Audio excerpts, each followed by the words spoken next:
Hi everyone, welcome to the Tech Entrepreneur on a Mission podcast. My name is Ton Dobbe and I'm the founder of Value Inspiration and the author of The Remarkable Effect. I'm creating a tribe of tech entrepreneurs that are on a mission to do something big and meaningful. I invite you to join the tribe as well, especially if you want to create change that matters and put your software business on momentum that you're proud of. The goal that I have with this podcast is twofold. Firstly, to inspire new forms of value creation by sharing compelling ideas and stories about the potential we can unlock when technology and people blend in the right way. And secondly, share experiences from tech entrepreneurs like you about what is required to create a remarkable software business and how to overcome the roadblocks to do so.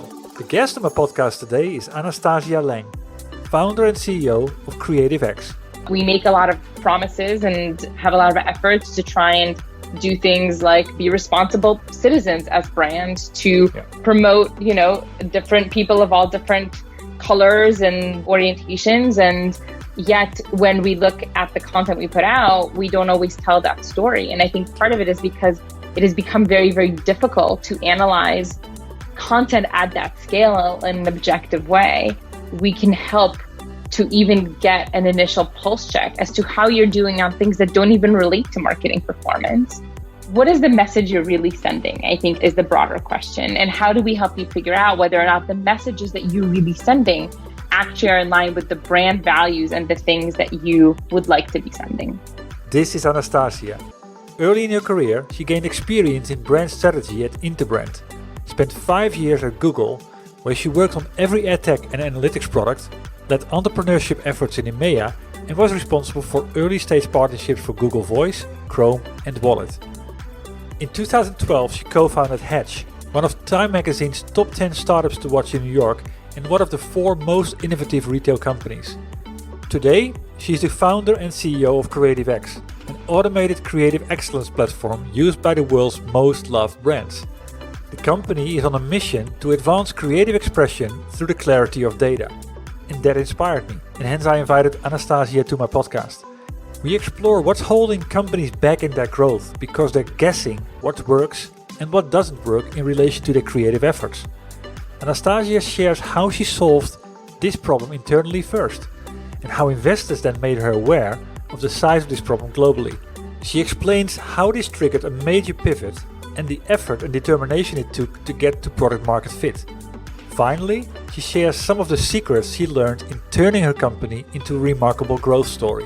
By listening to this podcast, you will learn 4 things. Firstly, by having an honest perspective about how your company is really running is key.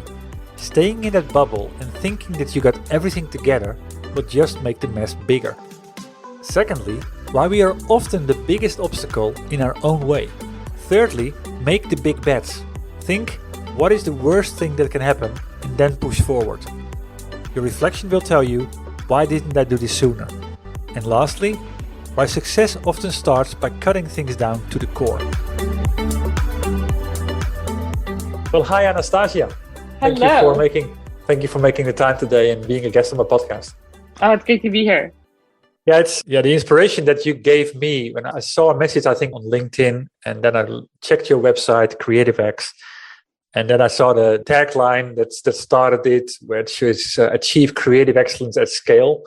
And that really kind of made a story going on in my mind about, there's these people and the people struggle to get their value out in a different way. And this is technology that helps those people become doing things they've never been able to do before. That is those are the stories that I'm always looking for in my podcast. So let's dive into that in a couple of minutes. Just to kind of start off, describing yourself, if you would have to characterize yourself with 2 or 3 words as a person or entrepreneur, what would they be? 2 or 3 words as a person or entrepreneur. I would say I am human, flawed, and tenacious. Oh, these are words that I haven't heard before that often, but it's good. It's cool. Okay. I don't know if that's good or bad, but we'll go. No, there's no good and bad here at the end, So, tell me a little bit more about the flawed part. Well, I think as a founder, founders get a lot of credit, some of it rightly so and some of it not so much, because there's a whole team of people who are there, often behind the scenes, building and making this thing, but the founder typically gets held in the spotlight.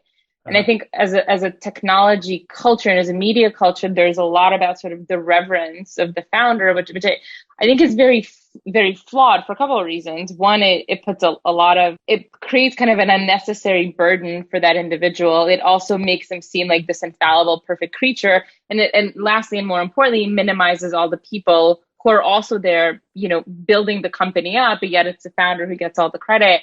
And the reason why I like to be very honest about my own failings, as a person, as a founder, as a CEO, as a teammate, et cetera.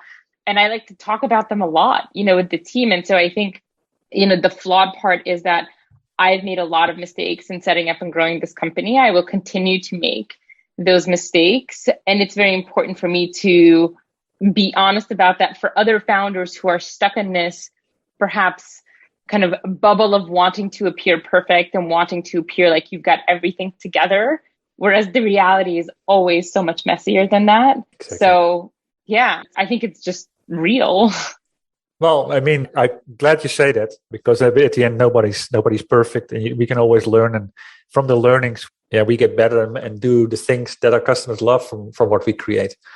I recognize a lot in your story from the people that are part of my tribe, for example. It's starting with that realization that you're not perfect, and then finding new ways to get around that and to avoid the bias that you possibly have or the mistakes you can make. And I think that, the really scary thing about this too, that I'm thinking about a lot right now, is that even when you figure out, okay, I kind of figured out how to be a good CEO for the company, as the company grows and changes, the definition of what it means to be good changes too. And you have to figure it out all over again. And of course, it just happens just as you start to get comfortable with your job, that comfort gets ripped away from you, and you have to start over from square one. Yeah. Oh, yeah. In a startup scene, that goes even faster than when you are a company that's mature. But at the end, there's different realities in every stage that you're in. It never stops. No, it does not. Well, I mean, interesting. Talking about like making the bridge to you starting your company CreativeX, what was the big problem that you saw in the marketplace, or what was the big idea behind this? Well, no, I wish there was some great industry-wide moment of serendipity, but the reality is that that's just not how it happened. So when CreativeX, or the idea that eventually became CreativeX, was born, the way it was born was I had an e-commerce company at the time, a business called Hatch, which was very similar to an Etsy or Not on the High Street, basically an e-commerce platform that tried to bring together makers and users to make customized goods. And what we were seeing was that acquiring users to our platform and, convincing them to buy from us was a big part of getting the business jump-started. Imagery and video was a big part of that journey, right? That sort of marketing funnel, as it were. But we couldn't, with any real meaningful degree of accuracy and certainty, understand what it was about some creatives that performed well and others that didn't. And at that time, we were a team of predominantly engineers. And so the fact that we tried to make very objective and analytical decisions about everything, but we couldn't do it about our content, drove us crazy. And so we started thinking about, how can we start to better quantify the creative decisions that we're making, so we can then figure out what's working, what's not, what should we do more of, what should we do less of, what should we experiment with that we haven't been doing, basically sort of have a common language around the conversation, around the creative conversation. And so we started tinkering with this really as just a way to solve our own problem. When we figured out, hey, imagery and video is so important to us, but we can't really objectively analyze it, we went out and started looking for tools that could do it for us, because our business was completely different. We were running an e-commerce business, but we couldn't find anything. And our CTO, who's still our CTO today, said to me, look, why don't we just build this to just try and jumpstart our own business? And we did. But again, coming back to your question, it wasn't this big thing that we saw. We were very narrowly focused on solving our own problem, which is, I think, where the tenacity comes from. That e-commerce business was failing and we refused to give up. So we were like, we will make this thing work.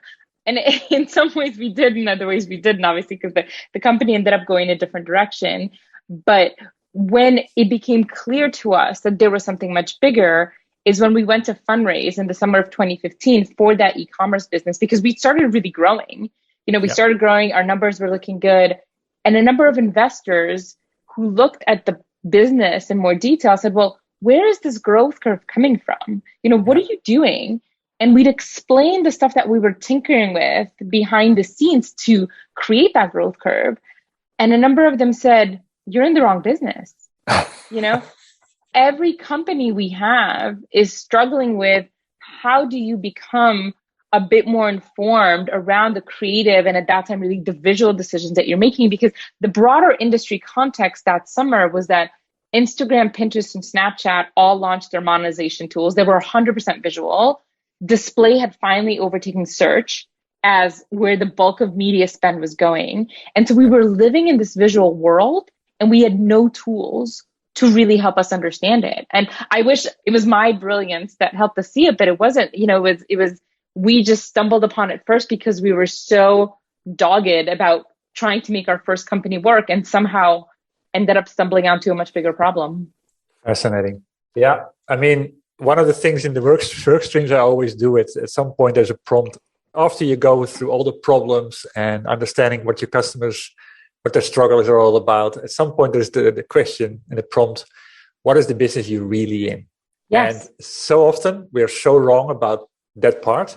Yes. That is holding us back. Yeah, it's fascinating too. Well, luckily at the end, someone removed the blind spots because you're so close to it. So close. Yes. It's a really good point though around what is the business you're really in, but also what is the feedback that you listen to and the feedback that you don't? Because the reality is, as a founder, any business person, you get so much feedback, True. Right? And there is, I think, more of an art to thinking about what you keep and what you throw away. And had we sort of not taken that feedback on board and not really heard that there was something much bigger to what we were building, the outcome could have been completely different. Yeah. You might have been a pretty well-established e-commerce company in a big blue ocean. Oh, sorry, yes. A big red ocean. Red ocean, by the way, because it's a heavily populated space. Heavily populated. And, I don't think that company had a lot of legs to go. I mean, I think it was a good sort of small business, but I don't think it could have really been the big tech business that we were hoping to build, certainly not in the way that we were building it at the time. Great. Yeah. So what is the opportunity if you get this right? You started the company, you started to build out the essence or that nugget that came from the e-commerce business. If the world starts to adopt that technology, well, what is the difference then? Well, where is the value coming from?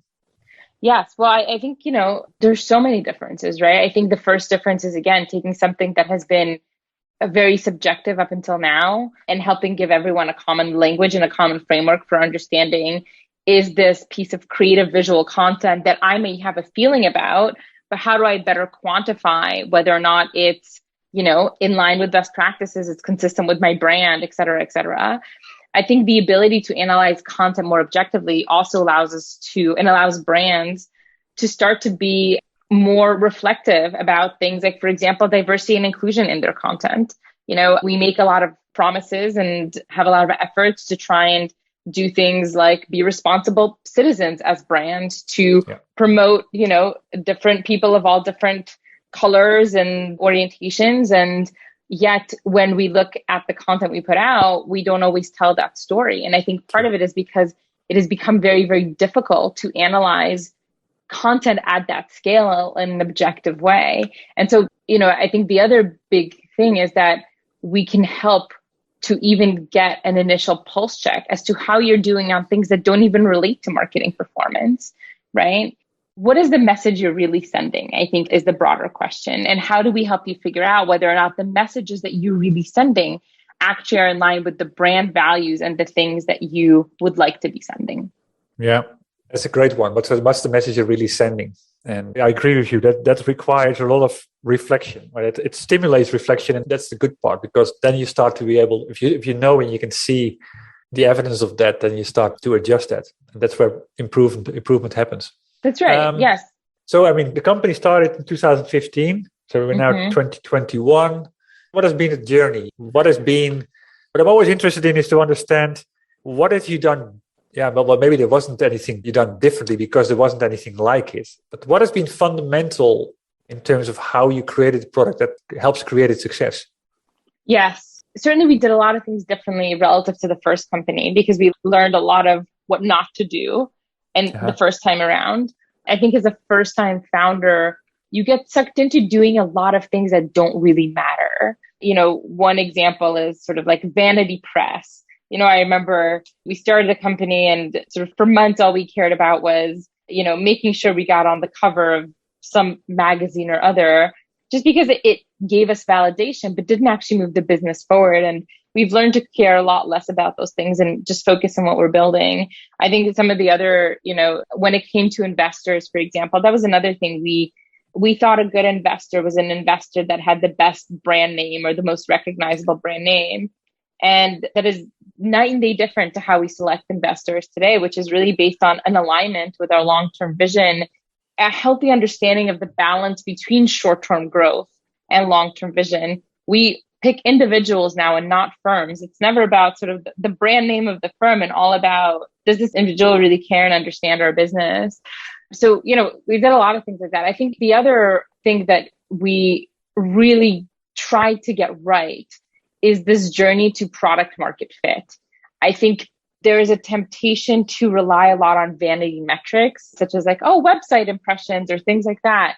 And none of those things ultimately matter. So it took us about 12 iterations of our product to launch the product at CreativeX, which was our creative quality product that got to product market fit. And where we could comfortably say, yes, this is working. It is delivering value. It is delivering value in a repeatable and sustainable way across, many different types of brands across a variety of categories. But it really took 12 iterations of that product. And I think what we did really well there is influenced so heavily by our Hatch experience is not let our ego get in the way and try and be very clear about, yes, we might want to build this, but if no one wants to use that, or if this does not add any value, then we need to leave our ego at the door and really listen what does add value. The first 11 products that we built, they were cool and people trialed them, but they weren't willing to really double down. And, again, that's where I think the tenacity comes in. We knew there was something there. It just took us about 2.5 to 3 years to figure out a model where what we wanted to build and what our customers needed us to do were one and the same. And what was where came the aha moments and what did you change then in your approach? Was it missing anything or was it kind of stripping a lot of things? You know what it was? It was, it's a really interesting question because it's something that we talk about a lot internally. And I think the easiest way to sum it up is that the best ideas are always incredibly simple, right? And so our first 12 versions of the product focused on what I would call sort of sexy data, right? So we were like, hey, we'll analyze your content for anything, hundreds of thousands of visual attributes. We'll tell you if they're dogs or cats or lemons or red or whatever. And we threw all this data at marketers and, it's cool, right? You're like, oh my God, you analyze a million things. Isn't that amazing?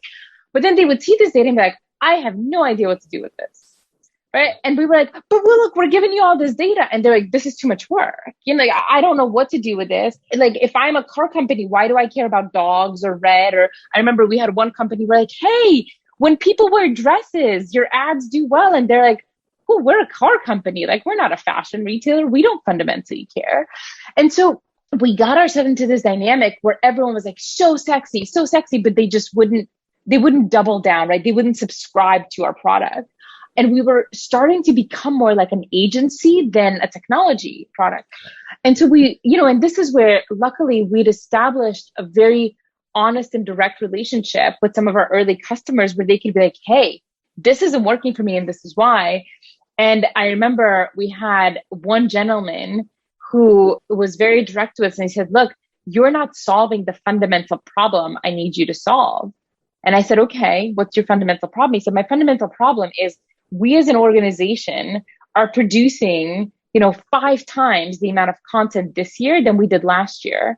And I have no technology that actually helps make sure that as we scale content production, all of it continues to meet our best practices, be consistent with our brand, incorporate the latest learnings, and scale all of that to our agency partners, our technology partners, our media platform partners, etc. And we were like, oh, that's really easy for us to do. And he's like, yeah, well, you should do that. And we were like, huh. So we went and talked to a number of other customers. We're like, hey, if we do that, like, are you just never like, oh, yes, then we're ready to sign a contract. I mean, obviously I'm simplifying things a lot, but to your question, us getting to product market fit was like removing 90% of data from our interface. Let me make a small interruption here. Anastasia just shared an eye-opening anecdote about how difficult it is to be customer-centric and focus on the true problem rather than the shiny, sexy things that seem cool but have no value.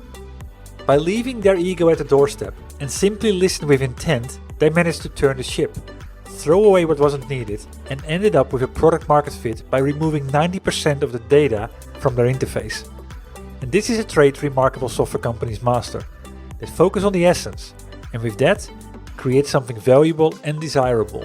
And that's where momentum starts. And you can master these traits as well. And I've got various options for you to start. First, just go to valueinspiration.com to learn about the masterminds and the work streams to put the fundamental building blocks in place to fast track the growth of your software company.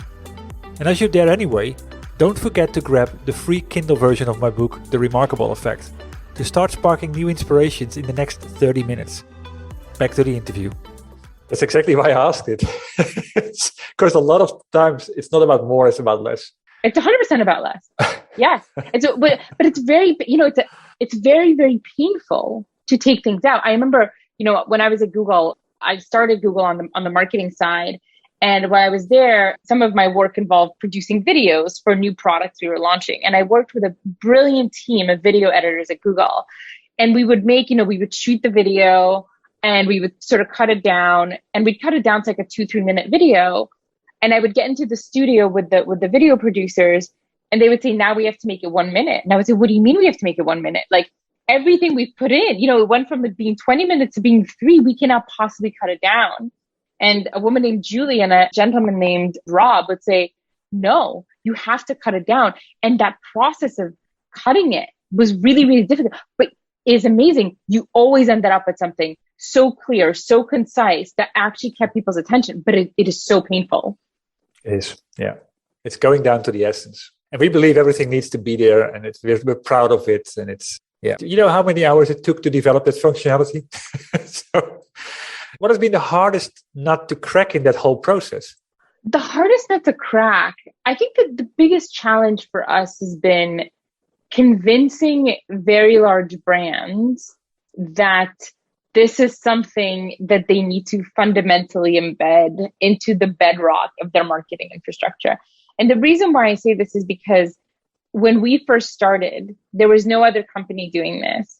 And so we as a startup were basically paying the educational toll of having to explain to everyone, hey, like, this is what technology can do today. And these are some of the insights that you can get, from your content. And that's a pretty terrible place to be in as a startup, because you don't have the resources to educate the market, but you have to do it. And so for us, I remember early on, we would have so many meetings where people were just like, oh, this is really cool. Here's some like ex-Google people doing some cool stuff in visual technology. And we get paraded around the organization, but no one was really sort of ready to buy. We almost got bundled into like, oh, this is innovation, so we want to hear about it, but not necessarily we need to adopt this now. And we spent, I would say, about sort of 2 years really embedding ourselves with the organizations who were ready to be early adopters until, now that's no longer a problem. But in the early days, it took us about 2 years of really working on that use case that made the need for this critical and urgent. Yeah, we always think that we start with cool because, again, we're proud of it. And we just like, we are the first to have this. But if you don't connect it to a problem, it will never get there. I mean, in my book, I got a triangle. And it's simply 3 very basic questions. Is it valuable in the eyes of the customer? Is it critical on their agenda? And can you exceed expectations? And if one of them is no, start over. Yes. And we often find one of them is yes and the other ones are no's. And like you say, if it's not critical on their agenda, it becomes a nice to have. And there's so many things you compete with. Yeah. They can only spend their budget once. Yeah. It goes back to the discussion you had with earlier customers coming back to you, luckily enough, and saying, you're not solving my essential problem. Yes. But, and I think the tricky thing is that we wouldn't have known, and I would argue the customer wouldn't have known that until they tried it. Because, this is again where we live, marketing has become very data informed. And sometimes just having more data of any kind of data is seen as a competitive advantage. And so I think had we not sort of gone through the cycle of them getting the data and being like, yeah, this is cool, but it's probably not as actionable as I need it to be, it wouldn't have led to that feedback from them, which wouldn't have led us to rethink about, what data is signal and what data is noise. Good point. Because that's what it's all about, yeah. Yeah, talking about, I wrote my book, I referenced it now twice, I think. I wrote a book called The Remarkable Effect. And in that book, I talk about the 10 traits that define a remarkable software business. You've come from Google, you've started your own e-commerce company, Hatch, and now it's CreativeX. So you got a little bit of experience there, a lot of experience. What do you believe are the secrets that you need to have or the traits that you need to have in order to create something that people keep talking about? As an individual or as a company? Leader? As a company. But what are the things that you have that the company has to tick in order to become that company that people talk about and keep talking about for the longer term? So I think there are a couple of things. I think the first one is sort of going back to your point around value, right? Do you really understand who the user is? And do you have a mantra of really, truly listening to the user? And that doesn't mean doing what they tell you to do, but it does mean being able to truly understand the why behind what they're saying and the what they're trying to do, the sort of jobs to be done framework. Yeah. I think another thing that's really important for a company to thrive is, and we actually have a value around this because I think it is critical, is a culture of individuals who are not afraid to disagree. And that disagreement extends, from the top all the way to the bottom, as it were, right? So one of our values is called encouraging constructive dissent, which is really around making sure that anyone at the company not only feels safe, but is encouraged to disagree with the things that they think we could be doing better, highlight things that, aren't being done, etc. So you have diversity of thought. I think another reason why, and this is one we still struggle with, if I'm, being perfectly honest, but something that I'm seeing as more and more important is picking your battles. I think if you do your hiring right, I think early stage companies tend to attract doers, right? People who will get in there and they're executors, right? They want to do everything. They like getting their hands dirty, et cetera, et cetera. But what I'm coming to realize is, and this is kind of advice I've been giving to almost everyone on the team, is I would like you to do 10% less. And I would like you to invest that extra 10% in making sure that the things you're doing are the most important and impactful things for the business.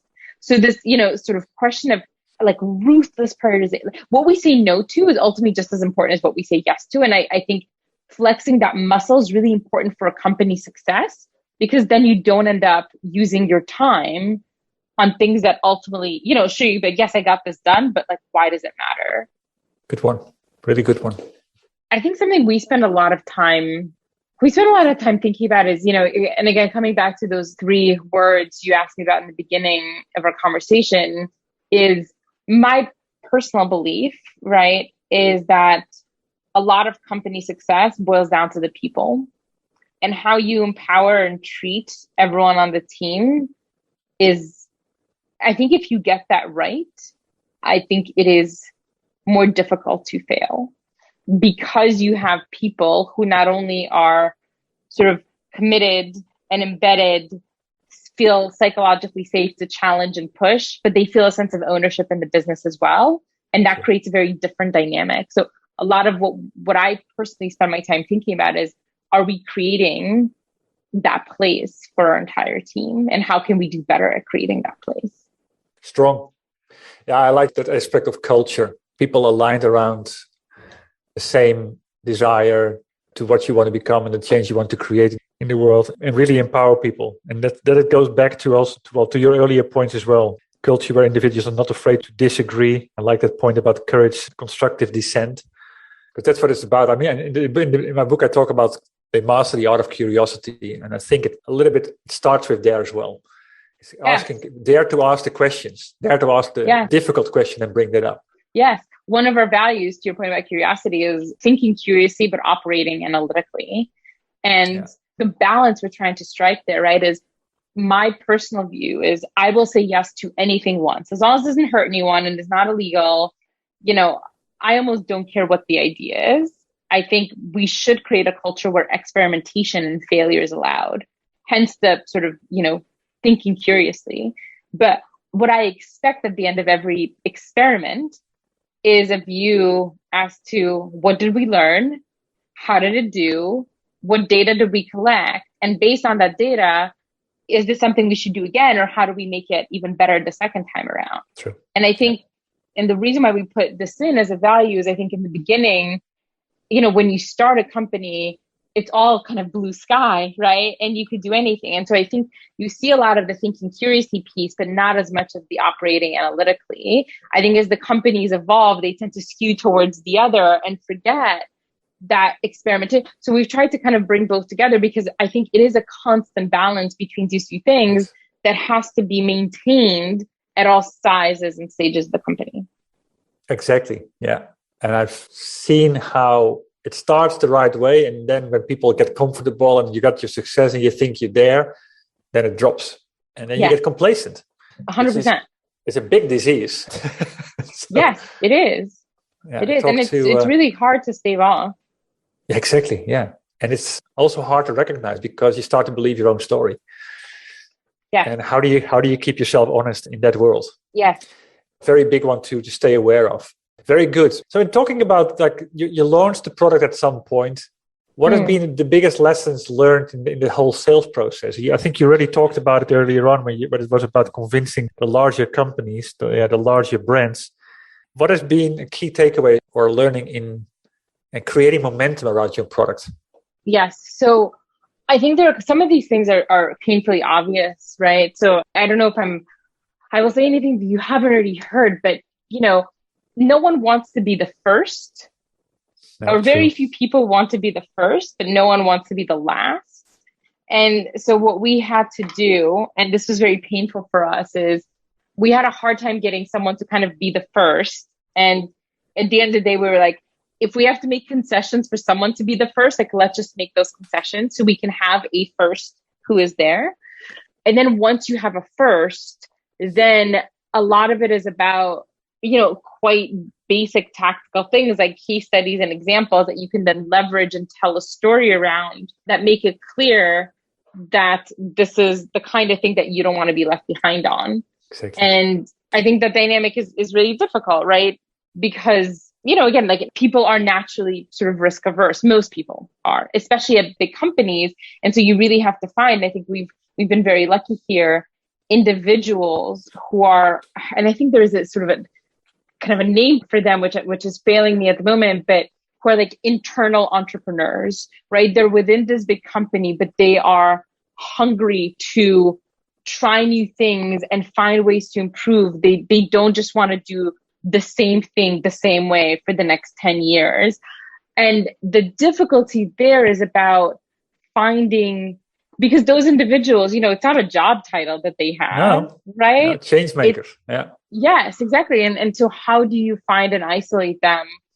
And sometimes they tie to seniority, but many times they don't. Many times they are, you'd be surprised, right? Yeah. They may be a couple years in, but they have something about them that enables them to drive change in an organization. And that's really incredible. That was one thing. I think the other thing, and this is something that I think many people will sort of debate us on, is we made a lot of mistakes in the development of our sales team in the early days, in that we let ourselves be convinced that sales is more of an art than a science, and that the sort of traditional sales model was the right sales model for us. And what we've realized is that that's really, there is a lot of art to sales, but also understanding the sales process scientifically and analytically is really important. And it took us time to find people who were comfortable going out there and selling, but also understood that their work, like other teams' work, could be measured in an objective sort of analytical framework, right? Yeah, true. And that was a very painful part of the process for us. I think the other thing that we've learned is, in the early days, we got introduced to lots of salespeople who believed that the way to sell was through, taking people out and doing things like that. And I think those tactics could work, but the reality is, for some reason, our company was sort of allergic to it, where we as a company probably skew a little bit more serious. We tend to be a little bit more data driven. And what we fundamentally realized is, when we take people who almost are very technical and make them product experts, they're not really selling. They're just talking about what it is our product does. And that's been much more successful for us. Like, one of our most successful salespeople studied neuroscience, right? Another one studied like molecular biology. And so these are sort of deeply scientific, technical people who've chosen to believe in our product and what it can do. But I would say they skew more to the science part of how they think about the world and have been able to position themselves as almost like consultants to the people we're talking to, rather than like, True. Hey, I don't care if I'm selling sort of ice to an Eskimo thing. That's not really our model. It's about creating trust. Yeah. And that's extremely important in the B2B commercial side. And that trust comes from being concrete. It comes from the credibility that you kind of bring across, that you know your stuff, and that is real, Yes. And that what you promise is what you can deliver. Yes. And I think if you could bring people up from the product side, they know what is there and they won't oversell. Yeah. So that combination is critical. Yeah. Yes, exactly. And, I think when I think about anyone who is being sold to, their sort of BS radar is so finely tuned that you have to be real, right? Sure. It is not easy finding people who can balance those different aspects of being sort of a commercial leader. Yeah. I like to see your BS radar. It's what I see all the time. For some reason, when we in the B2B software sales, it always seems to be that we need to take a disconnect and we talk language that the other side doesn't understand. And I understand. Yes. I don't get why. It's about having a helpful conversation, being on the same side of the table, doing that together, rather than on the other side pitching. And yeah, I completely see. And the funny is, that you bring it up, and how do you learn that lesson over time? By being analytical about it, what works and what doesn't work, and then tune towards that. Yeah. Really good. Thanks for sharing that. Let me see. Talking about that whole journey, what have you been most proud of achieving so far? Are there, for example, customer anecdotes that you keep talking about? The things I'm proudest of probably relate to the team more than anything else. I hear it so often, Yeah. You know what? I'm very proud when people come in and say, hey, I've broken my record here for the company I've worked at the longest. I am very proud when, someone will say, I constantly get sort of headhunted recruited, but like, don't worry, I really want to stay here. I'm very proud when, the team's grown a lot in the last year and a half. We went from 10 people to about 50 people in 18 months, which has been in some ways a great change, in other ways a very painful change. I now, talk to people every 6 months who I don't sort of see on a daily basis.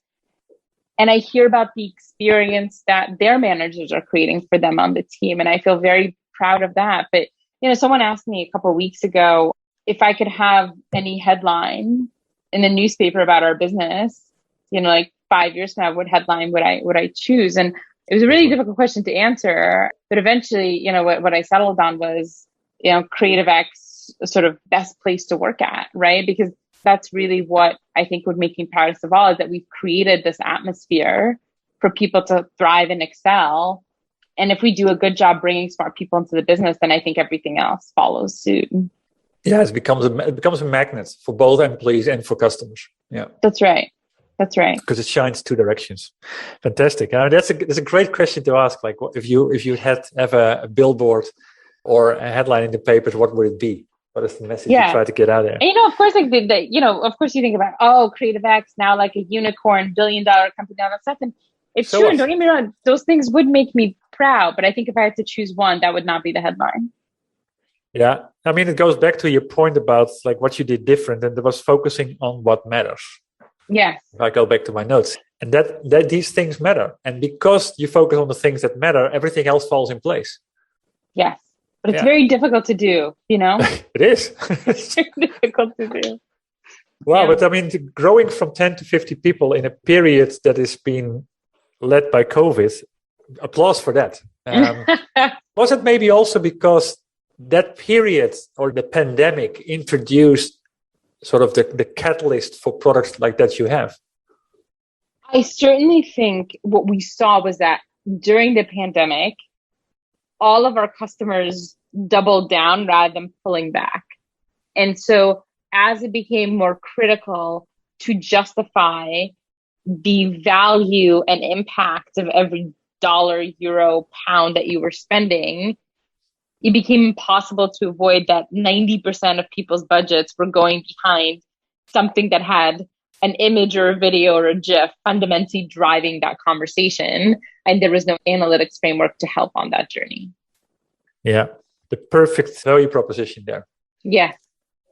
Your budget is shrunk to 10%, and now you have to make 100% improvement. Yeah. Or a 10x improvement on that spend in order to Absolutely. to close the gap. Yes.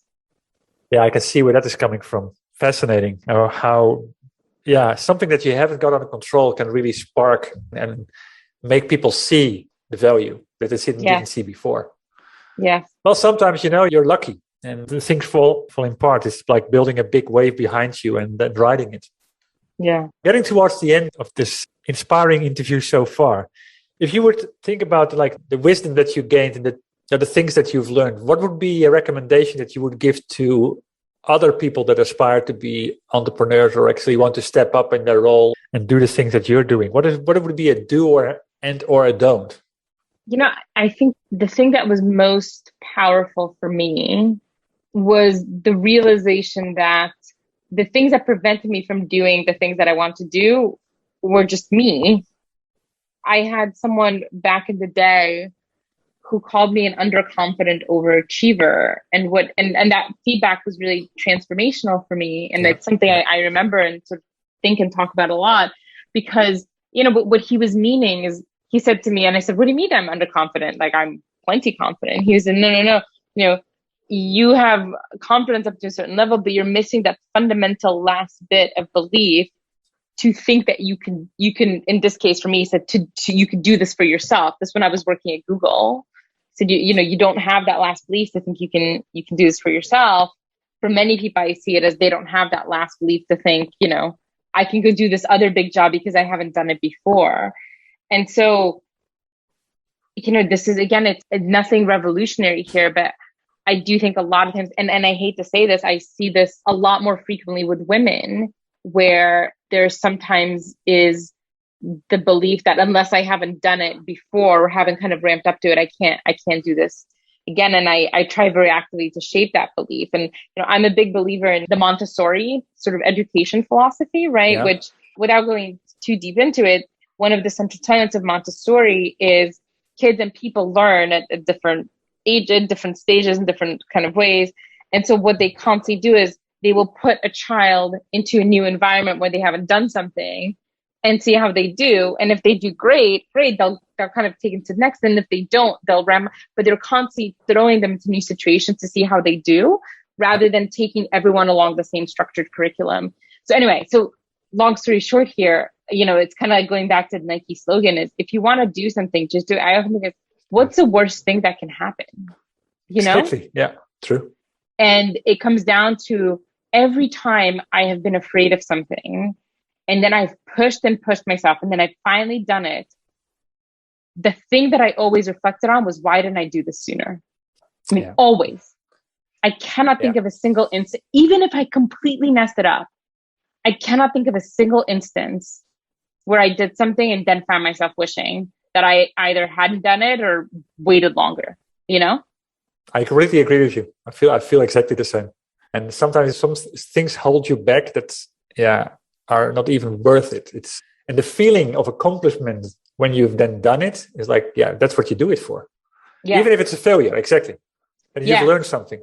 Yeah. Yeah, I think that, my family was always very good at putting me into unknown sort of situations to see how I responded. And I think as I grew up, I found myself, if there wasn't something new that I was trying, that I would sort of inevitably get bored. But I think the good thing about that is I got very used to failing at stuff, right? Because I would go to something completely like every, however, I would try something new, and some things I was good at and some things I wasn't, but it didn't, when I wasn't good at something, it didn't sort of bother me, right? It didn't decrease my self-worth as an individual. I was like, okay, I'm not good at it. Fine, I'll find something else I am good at, and that's okay.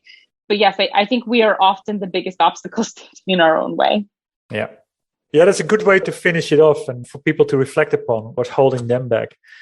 So, well, thank you very much for this inspiring interview. I mean, I learned a great deal. I wrote a lot of notes. Thanks for the vulnerability, for sharing your stories, for sharing like what you had done different in order to create something that's remarkable, and for those insights. So where can people go to find out more about CreativeX or to say hi to you? For CreativeX, it's just creativex.com. We also publish research on a semi-regular basis. So if you want to sign up for any of the research that we're doing from all data that we have, you can do that on our website. For me, LinkedIn is a great place to find me. I'm also fanatical about replying to every email that I get. So Anastasia at creativex.com is the best way to reach me. Thank you very much. And good luck with the next part of the journey. Thank you. We need all the luck we can get. Well, I mean, don't we all? So hopefully this helps. Thanks. Yeah, thank you. And this ends my conversation with Anastasia. And I hope you enjoyed it. If so, please leave a review on iTunes. And if it inspired you, please share this with other tech entrepreneurs on a mission that you have in your network. Other than that, thank you for tuning into this podcast. I had the honor to speak to Anastasia Leng, founder and CEO of CreativeX. As said, the goal that I have in this podcast is twofold. Firstly, to inspire new forms of value creation by sharing compelling ideas and stories about the potential we can unlock when technology and people blend in the right way. And secondly, share experiences from tech entrepreneurs like you about what is required to create a remarkable software business and how to overcome the roadblocks to do so. Before I close, I have 2 more comments to make. If you know other tech entrepreneurs on a mission that have a story worth sharing, please send me an email at ton.dobby@valueinspiration.com. Building the momentum all starts with revealing the ideas. And that starts with you. And if you want to know more about my book, or you're interested in joining the Remarkable Effect tribe, please visit my website at www.valueinspiration.com. Thanks for tuning in. And you could do me a big favor by rating the podcast on iTunes or provide me with your feedback directly. I'll see you shortly on a new episode.